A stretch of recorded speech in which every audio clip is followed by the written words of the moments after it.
Welcome back, guys. On today's adventure, we're going to be snorkeling at the famous Blue Heron Bridge.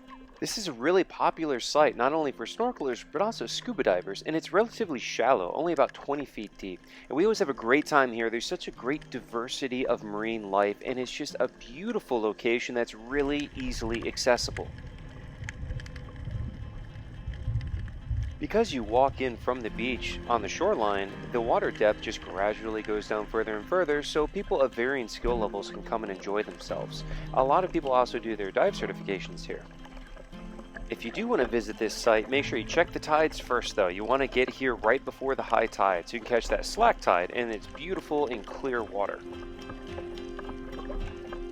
And the first creature we encounter is this sharp-tailed eel. Check this guy out. So he's down on the bottom, cruising around.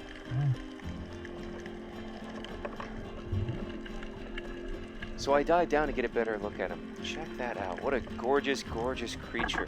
And if you see those flashes right there, that's from my camera. So I'm getting photos, and I have the GoPro mounted on top of the dome. So that's why you can see me look up and the flashes go off. Now, oh, look at that. He's hunting. Okay, so check that out. So this sharp-tailed eel is checking all these little crevices and nooks and crannies, looking for small creatures to eat like crabs. And check this out. And this one, he dives in there, and he's got something. He definitely has got something in there. He's trying to pull it out, and he's moving around and twisting around, trying to see if he can pull out this little morsel of food in there. Now we only get a couple glimpses of it as it is shaking around in there, and you can see I'm taking a bunch of photos too. The camera strobes are going off like crazy. I'm trying to get a shot of this too, but it seems like he caught a crab in there as far as we could tell. Can't really see too much, but he does get a hold of it and is able to shake it around. Now I got to go back up and get a breath of air though, so you can see how shallow that is. You can see him straight down on the bottom. I get a couple breaths of air and then hop right back down there to check him out.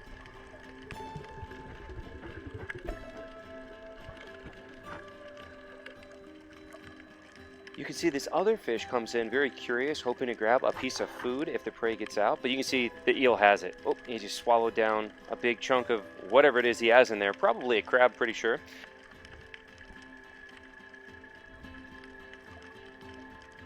I pop up to get another breath of air, and as we look down, you see the eel has finished eating his capture down there and is going to move on and look for the next prey item he can find.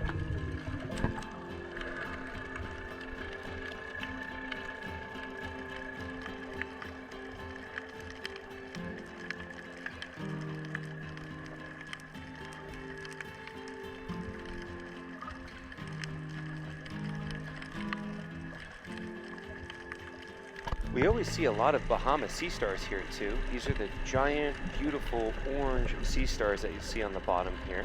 Now, as pretty as they are, you want to leave them where they are. You know, don't try to pick them up or take them home. Just let them hang out on the bottom and do their thing. They're there for a reason. But next, we see something truly amazing that I've never seen before at this site. Oh my God! It's huge! The Goliath grouper.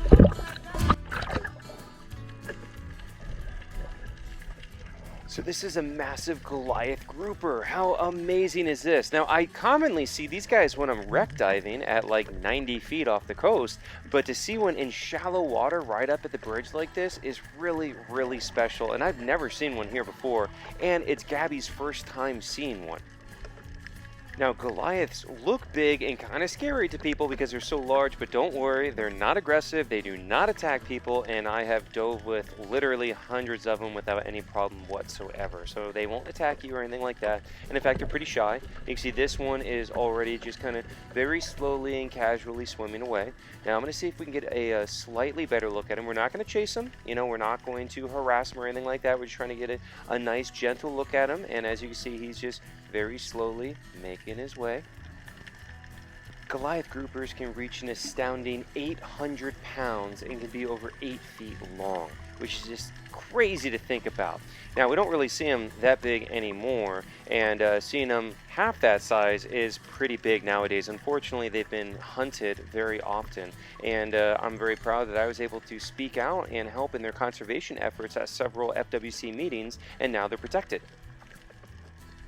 The next fish we see is a lot smaller, but still really, really cool. This is a batfish on the bottom right here. And these guys are really weird little fish. You can see his fins are almost like little arms right there, and they'll actually walk around using them. And you can see he's not the most powerful swimmer, and when they do swim away like that, they flex out the fins, and you can see their normal body camouflage, that drab color, but when they flex out the fins, you'll see the bright coloration there. Next, Gabby spots a scorpion fish on the bottom. Now, you can't see much from up top, but as I go down with the GoPro, let's see if we can see him a little bit better and a little bit closer. Now, the scorpion fish is a master of camouflage. They blend in incredibly well. There it is right there. You can see the eye. See that? So they have incredible camouflage. Now, they're not aggressive whatsoever. They will not try to hurt you, but if you accidentally bump into one, they do have venomous spines across the back, and they will stab you with the spine and inject venom, which can cause incredibly intense pain. Definitely a fish you do not want to touch. And then the next one we see is a juvenile flounder cruising along the bottom right here. As we come in a little bit close, you get a little bit of a better look, and you can see the two eyes are up on the top. Now, when a flounder starts out in life, it looks like more of a normal fish, and then eventually the eyes will migrate and be on the same side of the fish, and then it flattens out, and you get what we see here as a flounder.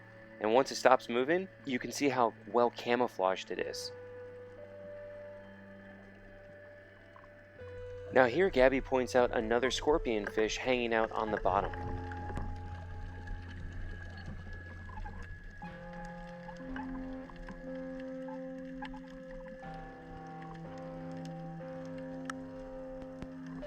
But as I'm looking at the venomous scorpion fish, I look over my shoulder and spot this.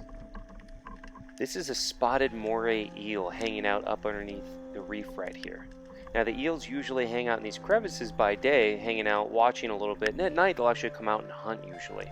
Now, eels get a really bad reputation. A lot of people are really afraid of them because they look so scary, and people think they're aggressive and they'll attack you.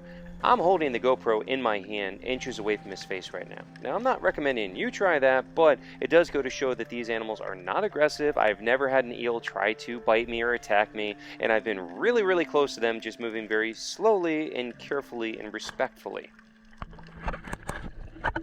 And then the next fish I spot on my next dive down is actually a lionfish. Now, the lionfish is an invasive species here. They're not supposed to be here. And this venomous species of fish causes huge problems here by eating many of our smaller fish on the reef. They're a really, really big issue out here. It's actually really encouraged for people to spearfish them when they see them and eat them, although I just have a camera with me. Next, we see a very unique and odd creature. This is a giant sea cucumber. Sea cucumbers are a species of echinoderm, and they move along the bottom using rows of little tube feet. They're really, really weird and curious looking little creatures, and they're detrivores, so they mainly feed on the sediments and things they find on the sea bottom.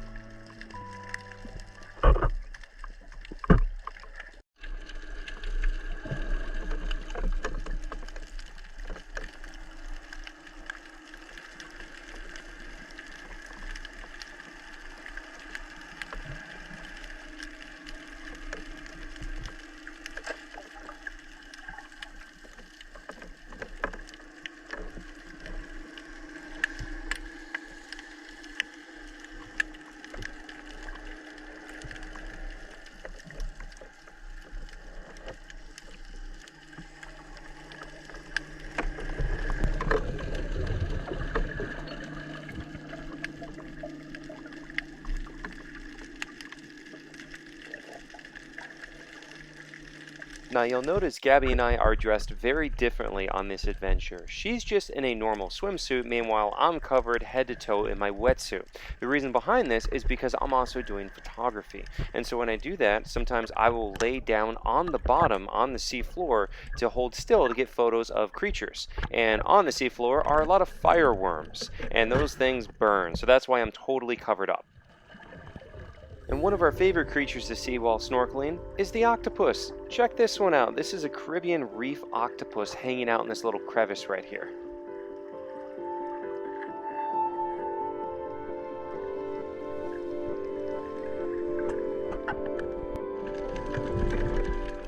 here Gabby points out a burrfish hanging out on the bottom. This is a species of pufferfish, and so they can puff themselves up if they feel threatened by a predator. Now I'm shining my light on it to get a better look at it right there. And then right next to it, here's another, well, first you're probably seeing the big urchin, right? Look right in front of the urchin.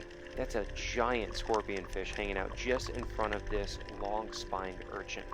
Two things you definitely don't want to bump into hanging out side by side.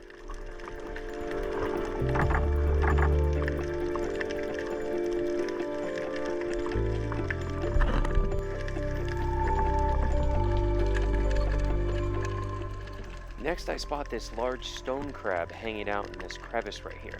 Now, stone crabs are a species of crab that a lot of people like to eat their claws, and they'll break the claw off and cook it up. But we're definitely not going to do that today. For one, I'm vegetarian, and for two, I just take pictures. So we take a good photo of him, and then right next door to him is a spiny lobster, another crustacean people like to eat. But again, we're just going to take some photo and video and leave him alone in his little home right here.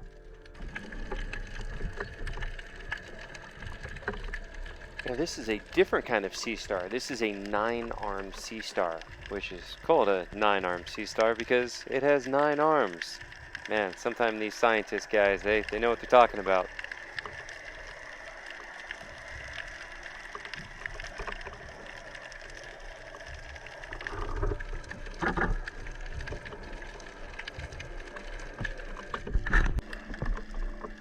And here we have a hermit crab, and it appears to be trying to take this other hermit crab shell. And so it gets kind of competitive among the hermit crabs, and they're trying to find a next shell to move into. I then come across a yellow stingray. Now this one is hiding up underneath the sand, as you can see here. Makes it a little bit difficult to spot, but then a little bit farther away I find a pair of them hanging out together on the surface. You can see these two cruising around together over here. Now you've probably noticed that visibility is decreasing, and that's as the tide is shifting. It's getting a little late in the day, so we're going to go ahead and end our dive. We always love visiting this spot. It's definitely one of our local favorites. And I want to thank everybody for watching. Make sure you hit the like button, leave a comment, let us know what you think. If you have any questions, definitely hit subscribe, and we're going to see you guys on the next adventure.